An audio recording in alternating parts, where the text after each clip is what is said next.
Bom, turma, eu acho que eu vou começar, né? Pra gente manter o horário, tá bom? Só precisava de um respiro para que antes eu tava aqui antes. Eu e o Carlos. Bom, vamos lá então, vamos começar, né? Já vai cansar só de falar o título, né? Da palestra. É... Bom, gente, então assim, para quem para quem estava na palestra anterior, né, a gente falou, né, sobre esse projeto, né, do do LSST, né, o Linea, né, o IDEC, questão dos dados, né? E aqui a gente vai discorrer um pouco sobre vários pontos, digamos, a gente vai mergulhar um pouco em cada ponto que a gente viu na palestra anterior. Para quem não estava aqui na palestra anterior, não tem problema, tá? A ideia é que aqui a gente vai assumir que, né, a gente vai tentar trazer os conhecimentos para dentro dessa palestra que são necessários para a gente trocar. É uma troca, então isso aqui é uma coisa em construção. Aqui não está dizendo que é a melhor forma de fazer, né? Tem um colega nosso aqui que não está aqui presente, mas ele fala que tem várias formas de se fazer Neston, né? Então, né? E a ideia é a gente passar aqui, né, por esses personagens aqui e conversar um pouco sobre o que é cada um, para quem está curioso, né? E, bom, pois bem, tá? Então, basicamente, a nossa agenda, né, a gente vai falar aqui sobre a origem dos dados, de onde que os dados vêm, né? Então, eu vou assumir aqui que, né, a gente está zerando o papo anterior e tá todo mundo na mesma página, tá? Um desenho macro do processo, vamos falar dos arquivos Parquet, entrar mais detalhes, né? O Python ali, o DuckDB e o Python, e a gente vai, né, ainda falar ali sobre, né, o porcelanato ali, o elefante, né, um pouco mais, né? E que seria um pouco mais dos arquivos Parquet e do Postgres, tá bom? Pois bem, então vamos lá, né? Vamos começar pelo universo, então, né? Uh, Aqui, né, essa imagem é uma imagem tirada de um artigo público, tá? Ele é um artigo que tá público, tá? Ele, essa imagem que está aqui à esquerda, ela é esse pedacinho aqui de uma foto. Acho que esse aqui seria o DP0, né? Esse aqui, né? De 10 anos atrás, esse artigo aqui. Não sei se é DP0, não sei. Não, eu não sei, agora não me recordo. Eu comi aqui o. Mas depois acho que vai aparecer o artigo e a gente vê, tá? Mas o que acontece, né? Aqui a gente tem o que a gente chama de tract, tá? Cada quadradinho desse aqui, né? Contém os objetos que estão nessa foto aqui. E aí cada quadradinho desse aqui, né? É o objeto que a gente vai entrar em questão. O, o que vai mover a gente em direção, né, ao Postgres, tá? Então, o que acontece? Aqui a gente tem, né, o desenho ficou um pouco ruim, mas cada quadradinho desse aqui tem um número, tá? E cada número desse tem um arquivo Parquet, tá? Só para exemplificar aqui, né, o trabalho que a gente teve. Então, qual que era o processo, né? O processo que a gente está trazendo aqui em questão é como a gente faz a carga, né, de diversos arquivos Parquet, né? Então, aqui o Parquet aqui é o porcelanato, né? O DuckDB é o pato, o Python é a serpente, e no Postgres a gente tem lá, né, a faca e o elefante. A gente tem uma faquinha aqui também, aqui, em algum momento aqui, também, tá? Então esses são os personagens para quem estava curioso. Não me pergunta o que eu tinha na cabeça quando dei esse título, mas tudo bem. Vamos lá. Então, o que vai acontecer lá no Postgres, né? O que a gente tem no Postgres? No Postgres vão vir, aqui não dá para ver a consulta, ela tá meia mascarada aqui mesmo aqui, mas essa consulta basicamente ela é uma consulta em algumas colunas, numa tabela de objetos, onde a busca é feita dentro de uma área, né? E alguns filtros. Então aqui espera-se que você tenha, né? Claro, aqui talvez possa ter mais para frente algum tipo de join aqui para pegar o objeto do catálogo e fazer junção com algum outro catálogo, né? Para complementar alguma coisa, mas aqui a gente está indo pelo simples, então estou fazendo uma busca numa, numa tabela objects dentro do banco por uma consulta, tá? E aí, qual que é o ponto aqui, tá? Para onde que a gente vai, tá? O ponto aqui é a gente ver como que foi feita a ingestão de dados, né, de 1 tera de dados dentro do Postgres, tá? E como isso aconteceu em menos de meia hora. Isso é um dos cenários de teste que a gente fez num projeto que a gente está trabalhando, né, em parceria com Linea, tá? Que foi da palestra anterior que a gente trouxe aqui, tá? E também tem aqui alguns testes que foi feito em cenários paralelos que não faz parte desse projeto, mas que a gente utilizou também para poder corroborar, tá? Então, esse processo aqui, onde você tem arquivos Parquet, o DuckDB, o Python e o Postgres, através desse processo a gente conseguiu fazer uma ingestão de 1 tera de dados em menos de 30 minutos, tá? Então, beleza. Então, vamos lá, né? Então, aqui a gente tem o que a gente chama de tract. Ele tem um número, um código. Então, é aquela mesma imagem, só está agora, na verdade, ela estava invertida, mas então esse quadradinho representa esse quadrado aqui, e esse quadrado aqui tem um quadradinho que tem essa imagem aqui, para você ver qual que é a densidade dos objetos que estão aqui, tá? E tá aqui, ó, o DC2 aqui, Carlos. Então veio que é uma simulação, né? Então isso aqui são dados simulados, né, para a gente poder fazer teste, porque a gente não tinha os dados reais, tá? Cada arquivo Parquet tem esse nome aqui, ó, object, veio com esse nome, né? E vê aqui, ó, tract, um número e um timestamp. E tem algumas coisas aqui no meio que não vem ao caso, mas basicamente o que é relevante é que a gente identifica que é um Parquet do tipo object, e aqui ele tem um tract que corresponde ao número que vem daqui, tá? Então, esse tract aqui, na verdade, são os objetos que tem aqui. Cada objeto que é encontrado aqui é uma linha nesse arquivo Parquet. Entendido? Tranquilo, né?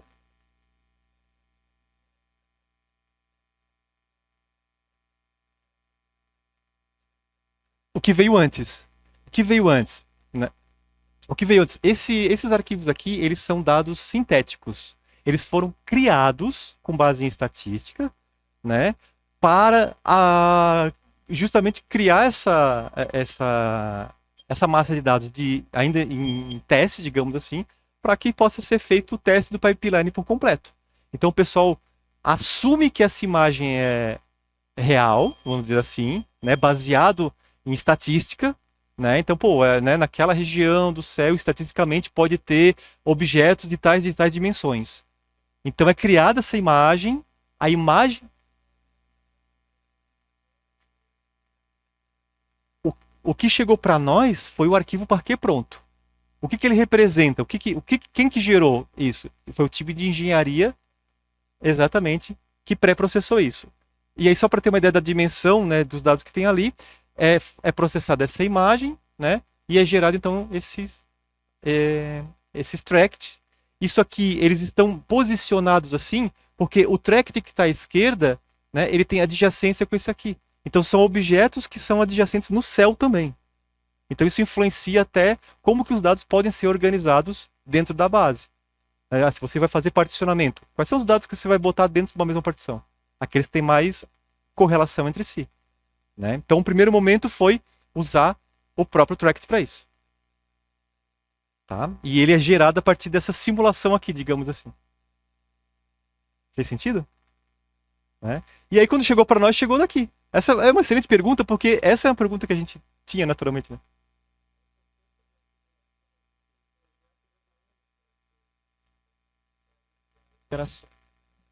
Leva anos. Tá desligado.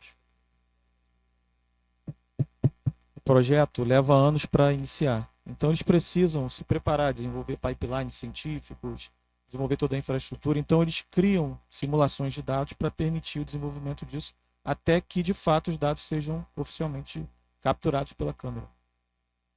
E aí, quando chegou para nós, chegou o arquivo Parquet. Tá? Ficou mais claro?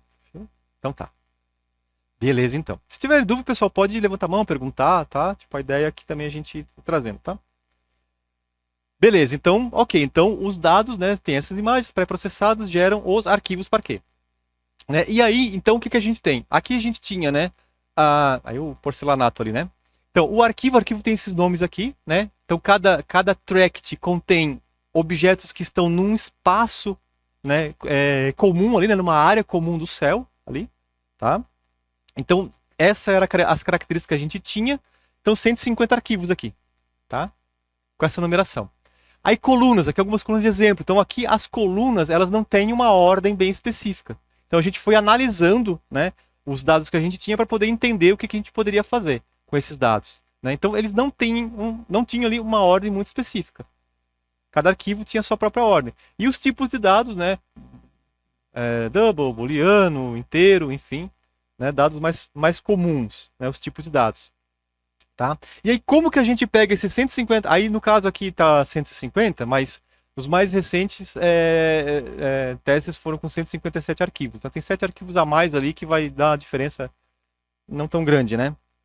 Tá? Então como a gente pega daqui e leva lá para o Postgres, né? A ideia então era testar a ingestão de dados, propriamente dita. Né? A gente já tinha tomado uma decisão que a gente iria por um caminho de fazer a ingestão dos dados do Parquet para dentro do Postgres. Tá? Então, como é que a gente, né, faria? Então, recapitulando, né, que só o objetivo é chegar naquela consulta, né? E aí, o que uma pessoa pode fazer, né? Então, essa consulta aqui, ela pode fazer com poucas colunas ou com mais colunas. Ou ela pode botar um asterisco aqui, from objects. Tá? O que acontece é que esses arquivos, eles vinham com 990 colunas. E são 280 milhões de registros. Então, numa estimativa inicial, a gente iria fazer uma inserção, né, de 280 milhões de registros e dava uma estimativa inicial de 1.7 tera. Tá? E imagina a pessoa fazendo um select asterisco, que nada mais é do que todas as colunas até a coluna 9990. Tá? Então, isso seria, digamos assim, um pior caso, né? Vamos pensar no pior caso. Tá? Então, a gente avaliou o que tinha disponível para a gente poder trabalhar. Eu já mostrei para vocês ali, né, o cenário que a gente desenhou, mas partiu de um estudo. A gente fez uma análise, a gente foi em busca de extensões que pudessem nos ajudar nessa tomada de decisão, o que cada peça poderia contribuir, porque o Postgres não tem suporte nativo ao Parquet. Como o Postgres não tem suporte nativo ao Parquet, a gente foi em busca de coisas que, extensões principalmente, que poderiam nos ajudar. E nessa busca, né, de extensões, a gente encontrou algumas, trabalhamos com algumas extensões, e o caminho que a gente seguiu foi, né, ler os arquivos Parquet usando Python e DuckDB. Tá? E aí vem alguns números para a gente poder entender o cenário que a gente se encontrava do problema, né? Porque hoje a gente está falando de 280 milhões de dados, né? Mas o exemplo em questão aqui, né, ele vai ser projetado para 10 anos para frente. Né? E a gente está falando de não 280 milhões de registros daqui 10 anos, a gente está falando de 40 bilhões de registros. Né? Então, uma pergunta no ar, esses 40 bilhões de registros vão poder estar acomodados no Postgres da forma clássica que a gente está acostumado? Né? Estamos, né, dessa forma clássica que a gente cria a tabela, vai jogando só dados lá para dentro, né? Então, bom, a gente precisa fazer umas continhas antes, né? Porque não dá para fazer uma POC de 40 bilhões de registros, né? E a gente tem 280 milhões. Então, um registro no Postgres, ele é armazenado dentro de um bloco, que a gente chama de página também. E esta página, este bloco, no máximo pode ter 8K, sem que você tenha que fazer recompilação do Postgres. A gente precisava que o Postgres fosse o mais puro possível. Então a gente não podia recompilar o Postgres mudando o tamanho do bloco dele. Né? Poderia, mas seria um outro estudo que a gente teria que fazer considerando isso. Então a gente foi, bom, no padrão, né? Vamos manter os 8 blocos. Tá? E aí na estimativa inicial, pegando, né, da origem dos dados, dos arquivos Parquet, com 990 colunas, a gente teria ali 1,7K. Né? Aí daria colunas mais overhead. Então, cada arquivinho que fosse para dentro daquela tabela, então, o arquivo Parquet jogaria para dentro da tabela. Cada arquivo desse ocuparia, né, 1,7K dentro de um bloco. Né? Então, eu teria um limite aqui. Teria X elementos aqui dentro de um bloco, teria que ter outro bloco. E assim vai. Bom, então, isso já vai dando um cheiro de como algumas coisas vão. Então a gente experimentaria com 280 milhões e teria que testar aí com 1 bilhão de registros só para poder testar, para ver como é que isso escalaria. Tá? E a gente não tinha capacidade de fazer compressão de coluna, ou seja, esse 1,7 é o que é, não tem como ser menor, não tem como compactar isso. Tá? E lá na frente teria que ser capaz de fazer consultas, algumas consultas simples, full scan, lookup pontual, fazer ali, né, uma busca por um range, né? Então não era só jogar o dado para dentro, eu consegui depois ler esse dado também. Tá? O toast no Postgres é uma forma de compactação de dados que funciona para quando você tem dados variáveis, e ele funciona, o gatilho dele é quando, né, você já começa a ter ali um registro ali com mais de 2K. Então é como se fosse um gatilho, né, que dispara, e ele vai tentar fazer uma compactação, né, daquele campo ali em questão, tá? Então a gente não tinha como, porque a maioria dos campos era booleano, não tem como compactar true ou false, né? Por exemplo, não tem como compactar o inteiro 2. Né? Então imagina isso, né? Então não tinha essa possibilidade. Então os números eram mais ou menos esses, tá? Aí vem agora vamos mergulhar um pouco. Quando você faz uma consulta como essa no Postgres, um select aqui sem where, sem nada, numa tabela, o que acontece? Essa tabela aqui, né? Então existe um table file, existe um arquivo de tabela, vou simplificar aqui pela abstração, e você tem páginas nesse arquivo aqui. Então, um arquivo, digamos, de uma tabela do Postgres é composto de páginas de 8K, como está aqui. Não sei se está bom a imagem, mas 8K, tá? Então, esse é um ponto. Então, estou trazendo premissas aqui para a gente entender para onde que a gente está indo. Então, ok. Então, aqui, bom, se eu tenho... O que é esse 8K aqui que eu tenho, né? Que é a minha página aqui, né? Bom, nessa página eu posso ter uma ou mais tuplas. Aqui eu tenho duas, ó. A tupla é o registro, né? Então, aqui, ó, tem um registro, tenho dois. E se vocês forem perceber, tem espaço aqui, ó, até aqui, né, para ter mais registros. Então todo esse espaço que eu estou pintando aqui é espaço para acomodar registros, né? Aí a gente faz a conta. Eu tenho 8K, divido por 1,7, eu vou ter aproximadamente ali 4,7. Eu não posso ter 0,7 registros. O Postgres não trabalha com registro parcial. Ou vai tudo ou vai nada. Então se não vai esse 7, fica 4. Então o resultado seria que a gente teria 4 registros por bloco. Então, cada página dessa aqui teria apenas 4 registros. Esse é um ponto. E aí a gente faz conta, né? Então, se a gente pegar ali 1 bilhão de registros, divide por 4, seria 250 milhões de páginas. E aí, se cada página tem 8K, a gente vai ter mais ou menos, aí depende, né? Se você faz se 8K você faz 8.000 ou se faz se é kbit ou, né, enfim. Então, mais ou menos isso aqui. Depende pelo cálculo que você faz, né? Por 1000 ou por 1024, né? Aí dá diferença. Mas enfim, basicamente é isso aqui. Então nós estamos falando que aquele select lá, from objects lá, sem where, aquele object sem where, estaria aqui fazendo uma mera leitura de 2 terabytes ali, né? Em disco. Esses são os números. Beleza. E aí então vem a parte do I/O.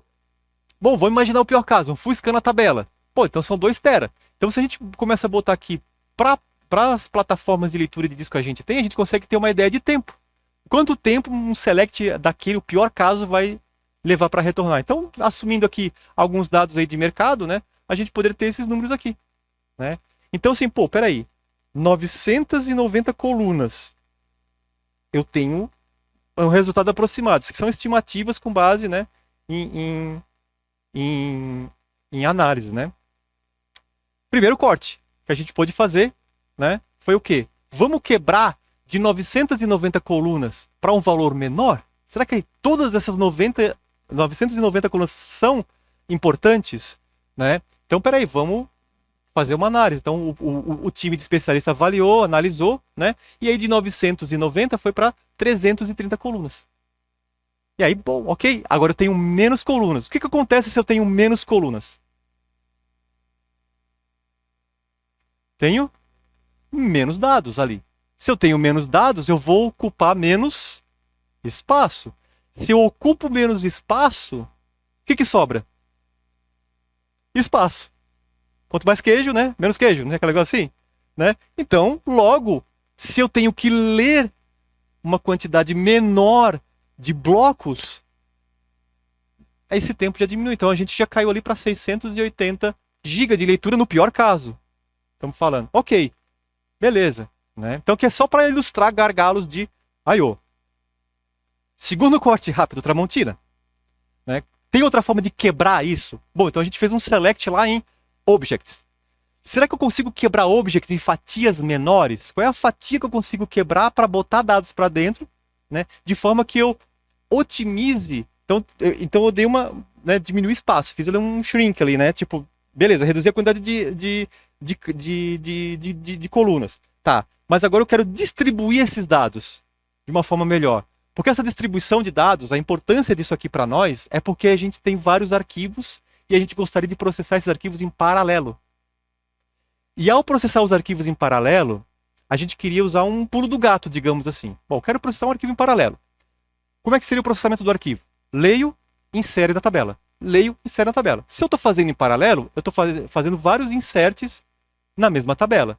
O que a gente queria fazer? A gente queria que aquele insert fosse para uma fatia da tabela e um outro insert fosse para uma outra fatia da tabela.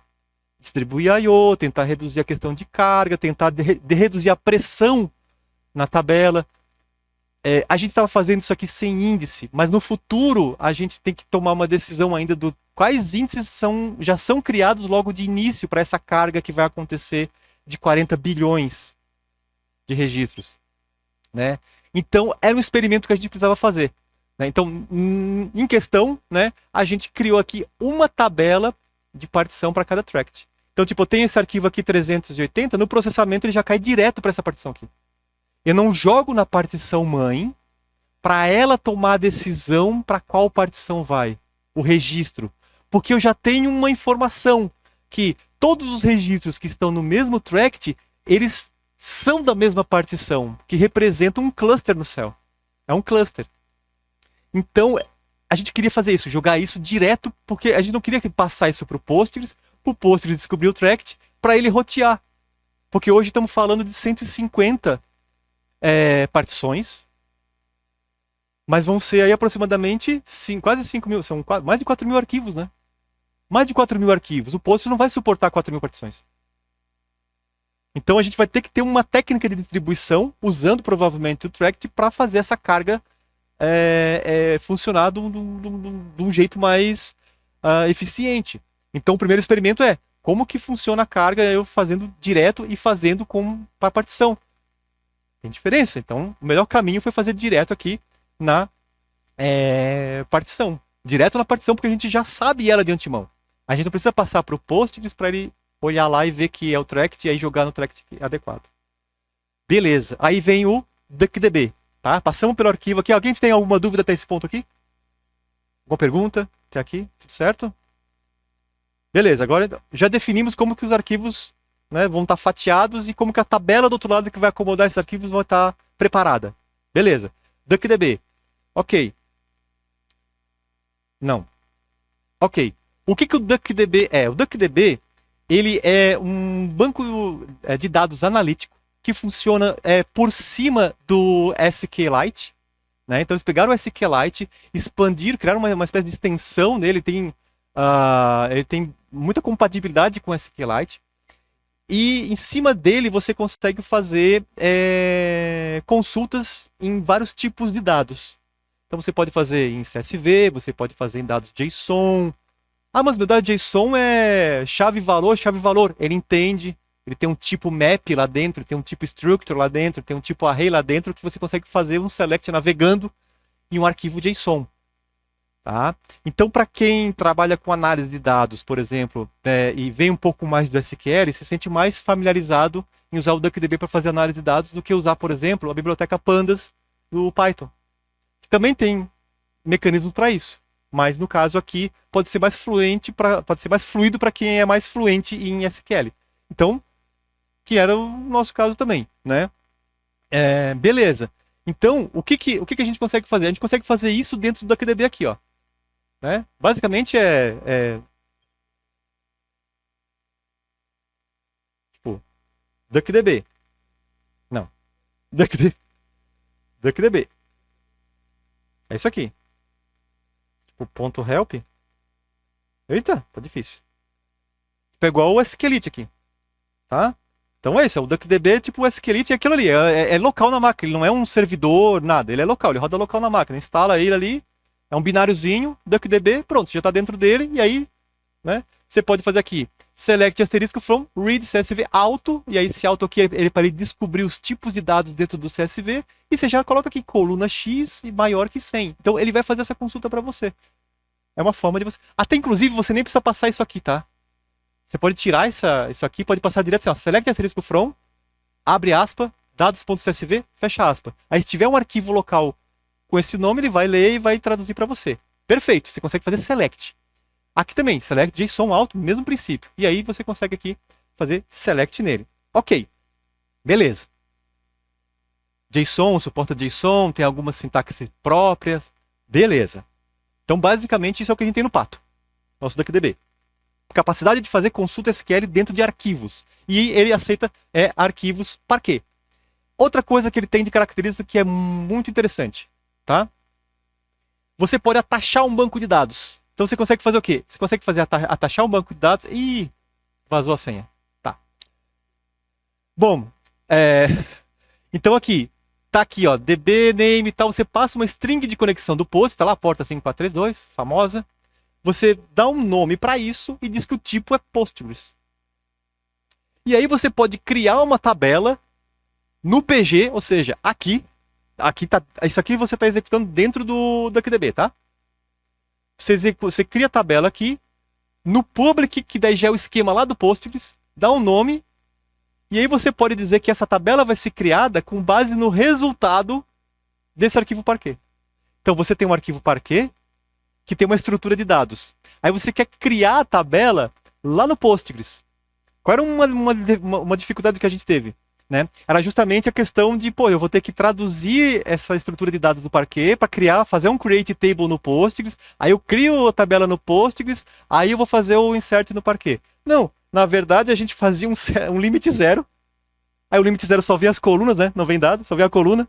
E aí a gente conseguia criar a tabela lá. Então a gente conseguia, pô, eu tenho esse arquivo, então como é que é o pipeline? Pega esse arquivo e joga pro DuckDB, cria a tabela já lá no Postgres, né? E segue o barco. E aí você consegue fazer um copy dados.parquet também to tabela. Pronto, você não precisa usar função nem nada aqui.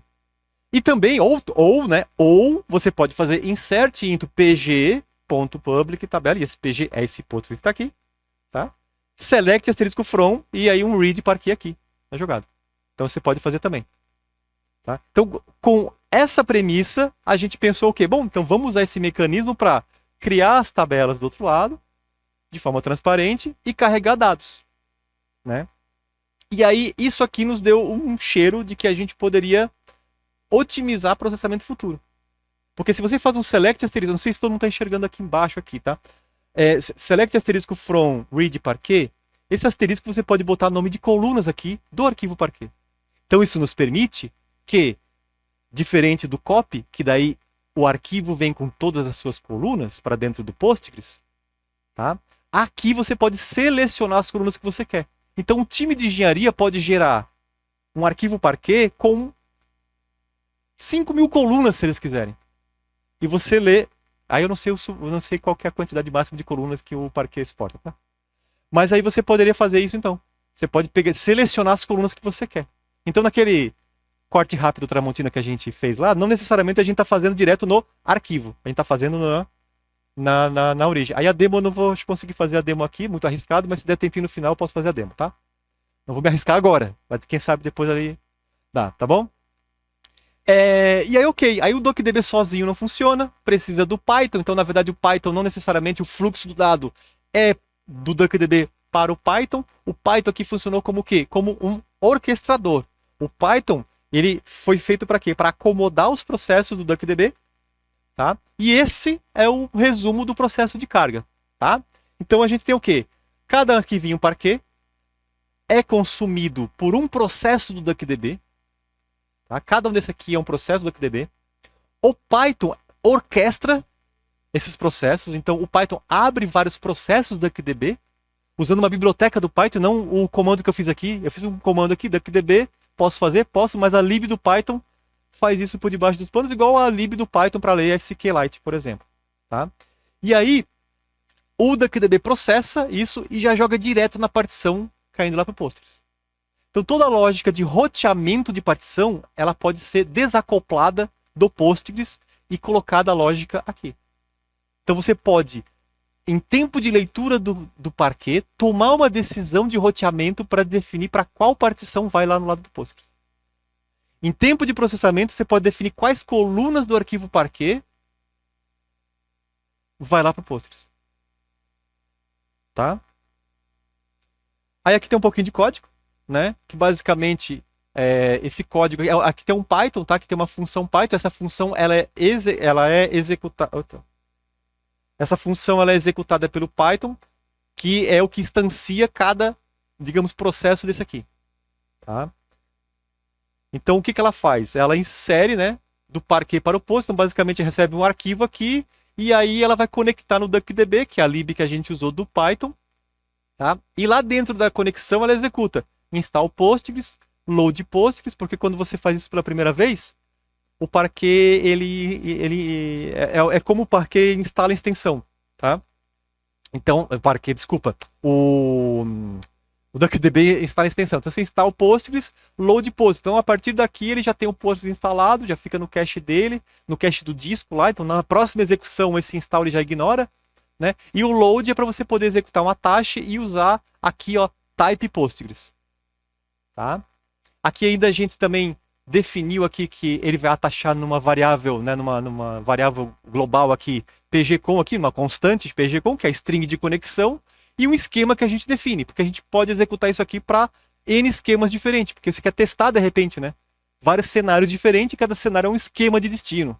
Então você pode fazer isso por aqui, tá? E aí, o miolo, o pulo do gato está aqui, ó. Tá? Então, isso aqui, esse insert into Postgres DB, que é o nome que a gente dá aqui. Então, isso está rodando aonde? Dentro dessa conexão aqui, ó. E essa conexão, ela é do DuckDB, ela não é do Postgres. Então, esse insert ocorre no DuckDB para o Postgres. Esse group name aqui é o grupo da partição, tá? Que vem... Espera aí que eu já vou chegar lá. Group name. Onde é que vem esse group name aqui agora? Ah, tá aqui. Tá, beleza, beleza. Ah, tá. O group colo. Lá em cima, o que acontece? Aqui a gente... Eu vou entrar num outro... Isso aqui é um pequeno spoiler do que há por vir. Tá? Mas é porque acontece. Aqui a grupa... Aqui é para os grupos. Eu tenho o grupo e colunas. Aí eu tenho um dicionário com o nome do grupo e as colunas daquele grupo. Aí aqui eu coloco o nome do grupo, que no caso depois a gente vai ver porque eu vou mostrar ali mais para frente ali o outro corte que a gente fez ali, tá? Mas essa aqui a lógica é basicamente eu insiro no Postgres dentro do, né? Aqui é para dizer que eu posso inserir, né, dinamicamente, eu posso escolher dinamicamente onde eu vou inserir. Aqui eu posso selecionar as colunas que eu quero inserir. As colunas vêm dessa estrutura de columns que tem aqui, porque a gente criou um dicionário para isso, para selecionar as colunas que eu quero para aquele grupo, né, que é o destino. E aí read Parquet, para eu poder passar esse compression none aqui, ó. Tá? E aí ele executa. Então, isso aqui é a lógica. Esse aqui é o orquestrador, basicamente aqui você tem um número máximo de workers, tá? E aqui você tem a função ali, que a gente chama, e a lista de arquivos Parquet que ele vai processar. Que vem aqui de cima, né? Pega todos os arquivos que terminam com ponto .park, né? E joga para cá. Então, esse executor map aqui, basicamente o que ele faz? Ele abre X workers e bota para rodar. Processo. Tá? Aqui a especificação do servidor de teste dos números que a gente tem aqui. Tá? Então, 144 processadores, 500 GB de RAM. Tá? O Postgres 17.2, DuckDB 1.1.3, Python 3.13. Aí vem um ponto. Aí eu vou chegar naquele do porquê que tu perguntou ali, né? A gente falou lá atrás de 330 colunas, né? Mas 330 colunas para um bloco ainda é bastante coisa. Né? É bastante coisa ainda. Né? Então, aqui tá a lista de colunas, tá? Aqui tem mais arquivos aqui, tá? Então isso aqui é público, né? Isso aqui é a lista que a gente já sabia das colunas que iriam existir na tabela objects. E, enfim, será que a gente consegue distribuir melhor esses dados? Né? E aí veio o terceiro corte, né? A gente depois de conversar, a gente tomou uma decisão de que seria interessante a gente conseguir fazer um particionamento. Aqui tá vertical, né? É horizontal. Tá errado. É. É porque, né? Tá falando horizontal, mas ainda dentro do banco, né? Vertical. Tá certo, né? Horizontal. Vertical. É isso aí. É, eu troquei. Eu troquei, mas tudo bem. Esse aqui é vertical, né? É horizontal, desculpa. Tá? Então, objects, o que a gente fez? A gente fatiou aqui essa objects. Então, imagina que aqui, né, é um registro, né? Então, a gente fatiou esse registro em grupos. E aí, cada grupo, né, o pessoal fez uma análise e distribuiu entre os grupos os campos de maior afinidade. Aí, os campos de maior afinidade... Então, o grupo 00 são os principais, os campos de coordenadas do objeto. Que o objeto está naquela posição lá no céu. E mais alguns campos para filtrar, né? Por exemplo, lá, campos booleanos, enfim. Então, tem a chave primária, que é o ID do objeto, as coordenadas, que é a posição do objeto, e outros campos de filtro. E aí, todos os grupos têm Object ID. E mais algumas colunas que têm afinidade naquele grupo. Então foi meio que feito um estudo pelo time de engenharia para avaliar, poxa, as pessoas que estão trabalhando na pesquisa, elas usam mais esses campos em conjunto. Então, os campos foram para os respectivos grupos. Tá? Né? E aí a ideia era o quê? Pegar um registro grande, que, né, eu tenho um registro grande que ocupa ali, digamos, praticamente uma página inteira, então, né, e transformar em registros menores. Essa é a nossa intenção. Né? Com isso, dividindo em grupos, a gente consegue fazer, né, uma coisa chamada join pruning. Ou seja, a gente cria uma view objects e não mais uma tabela. A gente não faz uma ingestão para a tabela, ou a tabela é ou esse objeto aqui é uma tabela particionada. Né? Pode ser, sim, uma tabela particionada. Então, esses grupos aqui, todos eles podem ser particionados. Tá? Mas a gente tem aqui um corte, né? Um corte horizontal, né? Não é vertical, é horizontal, tá? E isso aqui é uma característica do Postgres. Você consegue usar um left join por objetos aqui, por tabelas, usando uma chave primária. Então tem que ter chave primária aqui, então tem que existir a chave primária, no mínimo, né? E se você faz uma consulta, não sei se eu coloco aqui mais para frente aqui, não coloquei mais pra frente, mas se você faz uma consulta, né, só em determinados campos, ele só vai buscar as tabelas que fazem parte daqueles campos. Então, se você seleciona, por exemplo, só, né, as coordenadas, só vai vir um grupo 0. Mas se você pega as coordenadas em algum campo do grupo 01, vai vir o grupo 0 e o grupo 1. Então ele ignora tudo isso aqui. Então ele não vai precisar fazer esse join. Então você reduz processamento e I/O. Tá? Não sei se vai passar agora aqui dá para passar aqui internet, eu acho.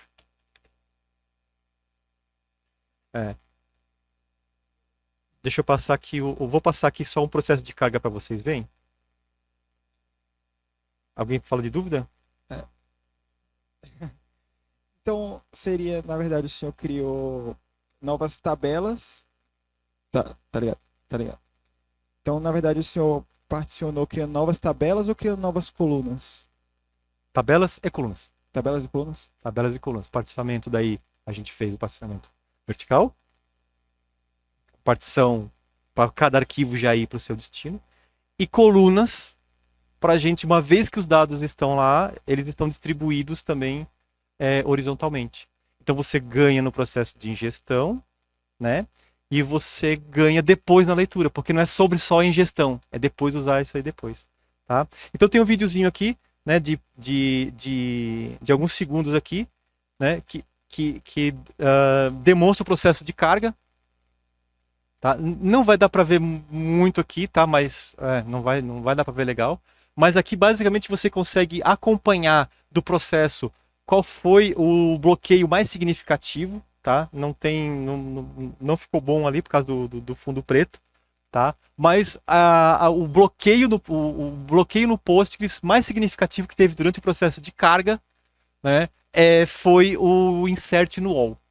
Tá? Então, fazer o insert no wall, né, que é lá onde o Postgres faz a persistência dos registros, né, foi o mais significativo que aparece aqui durante o processo de carga. Porque, assim, ele está criando walls porque ele está transacionando, né? cada processo de insert que ele está fazendo, e copy ali, ele está transacionando, tá? Então aquilo ali aquilo ali foi o PG Activity, tá? Que a gente acompanhou, né? Um dos processos de carga, tá? E aqui eu acho que é o processo de carga propriamente dito. Também parece que não vai dar para ver muito bem, eu acho, né? Que a resolução não está muito boa ali, né? Mas não sei se dá para ver aqui, né? Aqui tá os arquivos para quê? Object Table, né? Não ficou muito bom não. Ponto .park. E aí esse processo aqui, ele tá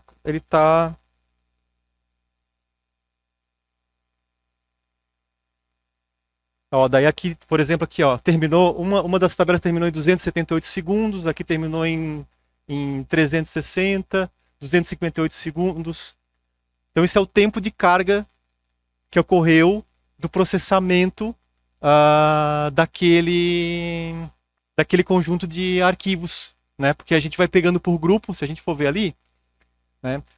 Cada um está indo para um grupo e no final, quando fecha aquele grupo, ele finaliza. E aí, para ficar melhor de visualizar, já que não deu para ver assim, né? Então, talvez a gente vai...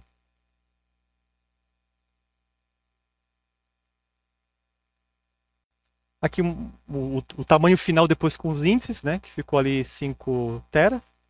Tá? Aqui o tamanho das tabelas, depois da carga, né? Para vocês verem então. Então, quando a gente distribuiu, né? A tabela mãe particionada não tem nada, né? Nela. E nas outras aqui, que é só... Para poder caber, eu tirei um monte de coisa que tinha aqui, tá? Mas essas tabelas aqui, Object Group, então a distribuição dos dados ali, de cada tabela, tá? Tem ali uma distribuição do tamanho, então teve alguns ali, né, que tiveram mais dados, outros tiveram menos dados, porque algumas têm mais colunas, outras têm menos colunas, tá? Mas basicamente pelas estatísticas do Postgres, né, claro, aqui vai estar diferente porque é uma estimativa das estatísticas do Postgres, né? Mas a gente está falando aqui, né, de 1000, milhão, bilhão. Então tá dando ali mais ou menos ali quase 2 bilhões de registros. Tá? Aqui eu tirei um printzinho, acho que para ficar melhor, né? Só para você ter o concluído ali, né? Quando acabou cada arquivo. E aqui tá, né, a quantidade, o crescimento do banco acumulado ao longo do tempo. Então o processo começou às 16h45, né? E aí ele foi crescendo aqui. E aí às 17h10 ele finaliza com ali pouco mais ali de 2 teras. Tá? E é isso, turma. Isso foi a nossa experiência que a gente teve, né, até agora, até o momento. Né? É interessante porque em outros cenários, aplicando as mesmas técnicas, se comportou semelhante. Então eu trouxe só o crescimento mais significativo, porque os outros cenários eram menores, né? Então, Carlos, obrigado também por, né, permitir a gente usar esses dados também, né? E isso retroalimenta o que a gente trouxe na palestra anterior também, porque isso aqui é dado que a gente, né, traz mais técnico, né, para compor um relatório um pouco mais especificado para que isso possa ser aproveitado para os laboratórios, né, que vão poder talvez ter a oportunidade de usar Postgres para esse projeto em questão. Mas ao mesmo tempo a gente traz aqui para que vocês possam pensar em quais cenários de vocês podem estar usando essas técnicas para poder melhorar o processo de carga, que talvez não é tão, né, desse tamanho, né, mas que possa aí fazer diferença, tá? Aqui está o QR Code da Timbira aqui, né? A gente aqui vai para o nosso site com os links, então tem lá, né, a gente tem o curso do PG Tribe Postgres para desenvolvimento, a gente tem vagas abertas também, tem um banco de talentos ali, que vocês podem encontrar nesse link, tá? E além de outras publicações nossas. E é isso, eu não sei se tem tempo para perguntas, não sei se eu acho que eu consegui ir no tempo. Estou aberto a perguntas, pessoal, aí. Quem quiser.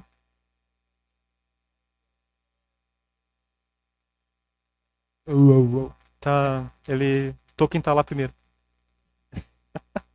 Oi, Guedes. Suas apresentações são sempre muito bacanas. Do Carlos também achei muito legal. Obrigado. A minha pergunta é no sentido assim, ó. Eu entendi o uso que vocês fizeram do DuckDB no processo, como ele se encaixou e tudo mais.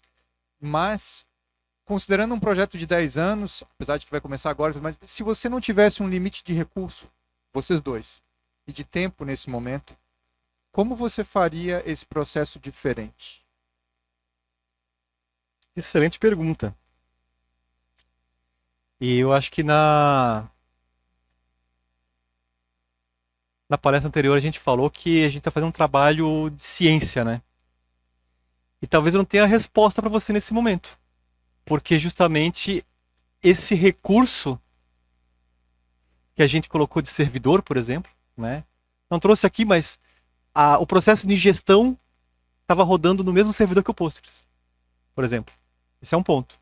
Que a gente até testou num cenário, a gente testou num outro servidor de ingestão, né? Mas nesse teste aqui foi no próprio servidor. Então, daqueles 114 lá processadores, né? Estamos usando uns 60 para ingestão. E os outros estão sendo usados pelo Postgres para receber isso, né? Então, assim, esse foi o recurso que a gente conseguiu dimensionar para caber no scope, para a gente entender, porque realmente esse que é o ponto. É uma coisa para daqui a 10 anos. Então, seria muito conveniente a gente falar, pô, vamos botar aí 5 TB de RAM. Vamos botar, tipo, mas a gente não sabe ainda quais são a gente tá tendo os primeiros números agora. E existe uma coisa, o projeto em si tem um limite de recurso financeiro, então a gente teve que, né? Então eu, particularmente, aí eu, Guedes, eu não, acho que eu não tenho essa resposta o que eu faria se eu tivesse recursos infinitos? Eu faria coisas infinitas, tipo, talvez, né?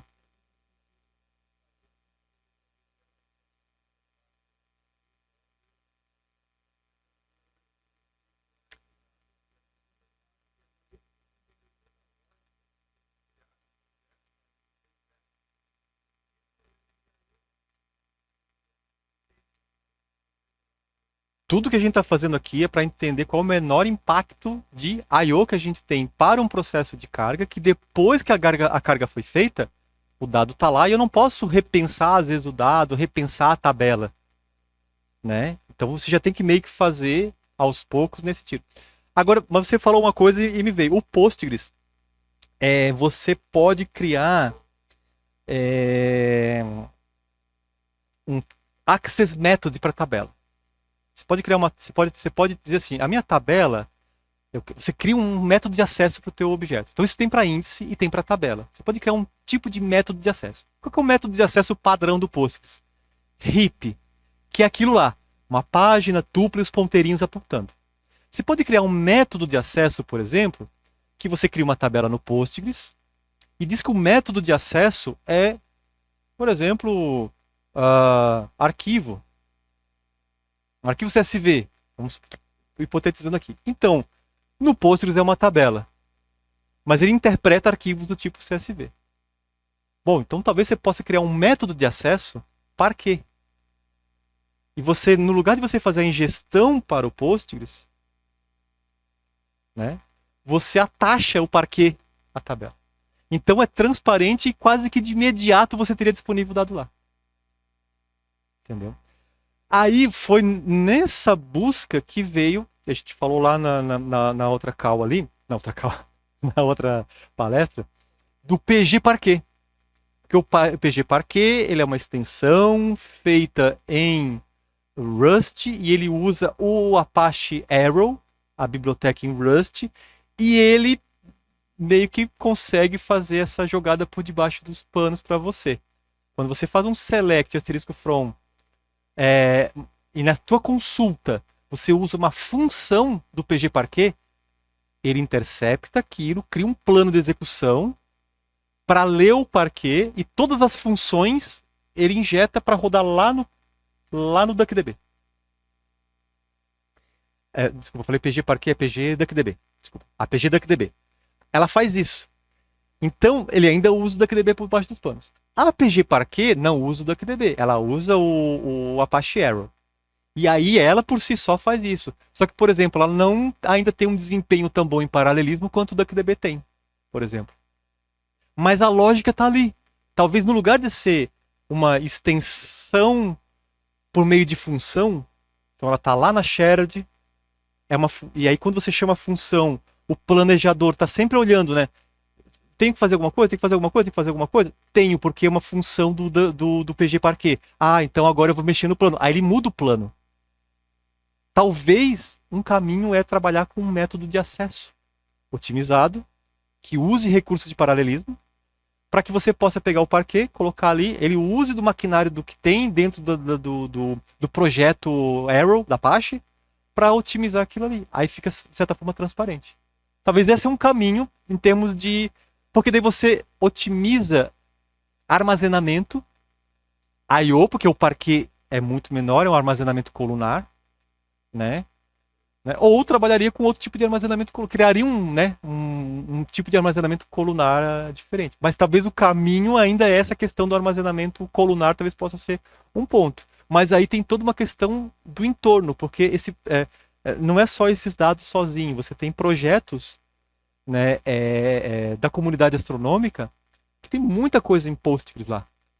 Não é o nosso dia a dia, mas tem muita coisa assim. Então o Q3C, o PG-Sphere, tem outro lá, o PG Helpix, tipo, que são extensões que você teria que pensar como que elas se comportariam com um método de acesso, porque daí você vai ter que, pô, mas peraí, se eu tenho um método de acesso para o parquet, como é que eu teria que criar um método de acesso para o índice? Porque esse método de acesso nada mais é que assim, eu vou escrever um arquivo lá em disco e depois eu vou ler. Como é que eu leio e escrevo nele? Esse é o método de acesso. Que é o acesso ao dado. Talvez esse seria um caminho, indo nessa tua lógica que tu trouxe, que daí eu acho que eu entendi melhor, né, nesse ponto, talvez esse seria um caminho. Mas daí seria estender o Postgres com o maquinário que ele possui. Mas obrigado pela pergunta. Excelente pergunta, cara, realmente. E me lembrou disso, hein? Obrigado. Acho que tu tá com um toquinho. Eu acho que eu entendi bem. Eu acho que a ideia é de que os dados são só... Não tem update, né? Só insere... É só leitura. Tem a primeira inserção Só ler. e depois tem a leitura. E as próximas atualizações, na verdade, são inserts, né? É uma Inversionado. só append, né? Isso. E é o mesmo dado em vários momentos do tempo, do time series.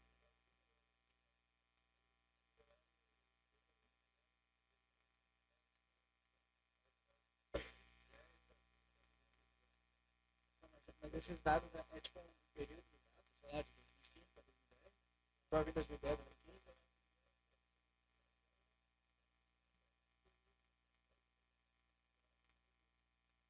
2010, 2015.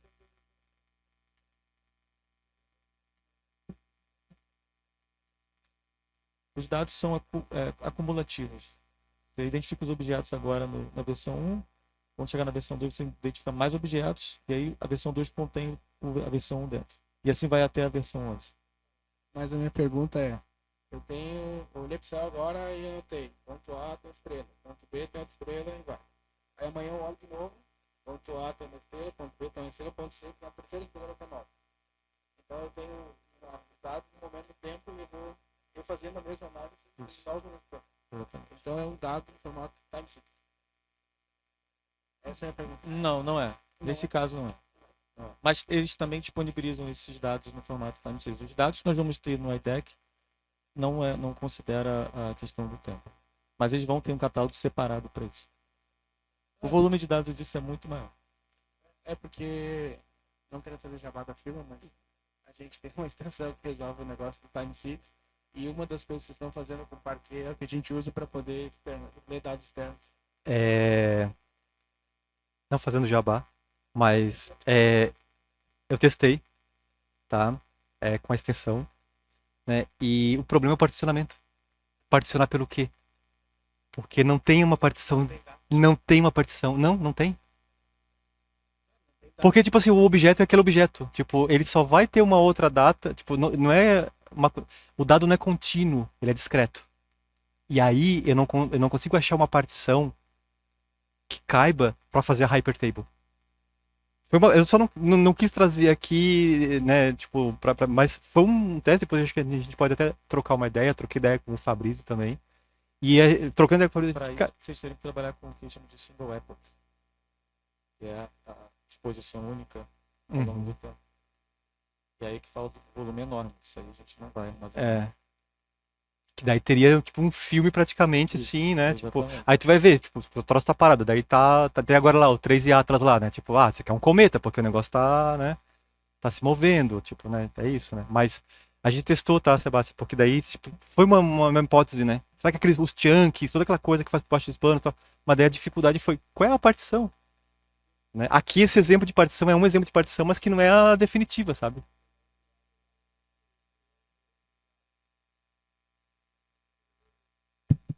No serviço de cloud, a gente tem uma extensão que faz o flow dos dados tirar do disco local e deixar nas três. E usa Parquet para tudo, é o formato que a gente É. usa. E aí ele não só lê, como grava Parquet.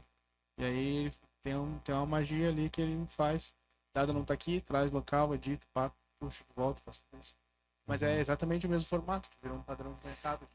E Os dados. aí tem outras questões, né? É uma coisa que tem que perdurar 10 anos. A gente precisa usar o Postgres o mais puro possível. A questão é, será que o licenciamento da extensão é suscetível à mudança daqui a X tempo? Não, mas daí a extensão é aberta agora.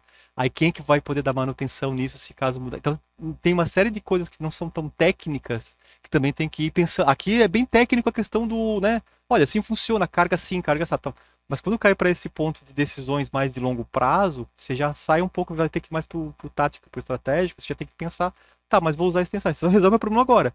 Mas como que é a sustentabilidade dela ao longo do tempo? Não estou falando da extensão permanente, mas qualquer tomada de decisão que você vai. A própria PG Sphere estava descontinuada, por exemplo. É um risco do projeto, a PG Sphere. Mas Né? esse é um problema real que aconteceu. Recentemente teve uma onda de licença que mudou. Sim. Coisa que era bom hoje não é mais, que eu não posso mais. Redis, por exemplo. Redis, como é que você chama? Não, Tipo, o próprio mudou? mudou. O próprio mudou. Bom, turma, é isso, muito obrigado. E acho que agora tem um cofezinho para nós, né? Valeu!